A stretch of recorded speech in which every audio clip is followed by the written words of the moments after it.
There's a question on the back of your election ballot if you live in Norfolk or Portsmouth. Do you want a casino? But will you be getting what you vote for? Maybe not. You've seen the pictures of what could be coming to those cities, but what you may ultimately see in each city depends on how the other votes. Here's what 10 on Your Side's Brett Hall uncovered.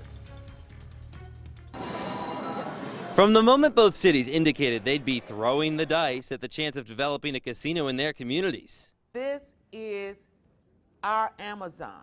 Fun, a world-class experience. Promotional videos and renderings have promised a profitable, luxurious resort-style atmosphere of the likes the region has never seen before. Of course, also just as soon concerns arose as to if both could deliver on those promises, being that the proposed sites are less than 7 miles apart. Are two casinos feasible in this market given the proximity of Norfolk and Portsmouth? And they are. But when 10 on Your Side went digging through some of the agreements made between developers and the cities, laying out specifically what must be built if voters approve the respective projects, let's just say the houses have the option to play it safe. The Pamunkey Indian Nation, who has partnered with Tennessee billionaire John Yarborough to develop a casino next to Harbor Park, says they are committed to bringing 3,000 slot machines, 150 table games, and a 4-diamond 300-plus room hotel to the waterfront plot. A spokesperson for the project, Jay Smith, says it will total a $500 million investment. If the city's ready to move forward, we're ready tomorrow.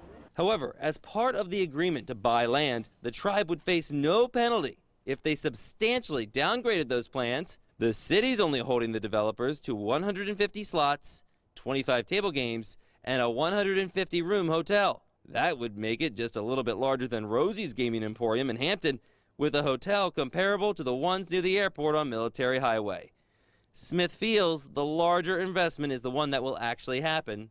Those are all assumptions that Portsmouth also passes. So we are not going to, if Portsmouth happens to also pass their referendum in November, we're not going to have to scale back.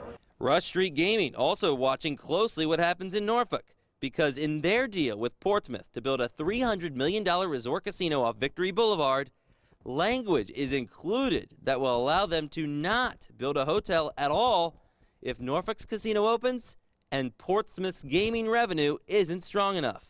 We asked Portsmouth Economic Development Director Robert Moore if it's important for voters to know that. What they should know is certainly that this is a phased approach. There are phases to this process and phases to this project, and those phases could change. He says the development agreement actually gives them the flexibility to bring on board another developer to build the hotel. Are you confident you can find someone else? So where we are is we're confident that Rush Street is the right partner and that Rush Street has done everything they need to and said that they will do up until this point. Rush Street Gaming deferred all questions about the development agreement to Moore. But when I informed a casino expert about the terms of the deal, he had this to say. I'm not too familiar with the bid that's worded in that with those kind of contingencies. Dr. James Carmel says this isn't the first time in this country that casinos would be in close competition. He says if they happen to both be built, his number one piece of advice? Really being very effective at what I call niche marketing towards certain populations, certain demographics, like young men who like to play table games, for example. He says that way, both could become destinations in their own right, no matter what the final product ends up looking like. In Portsmouth, Brett Hall, 10 on Your Side.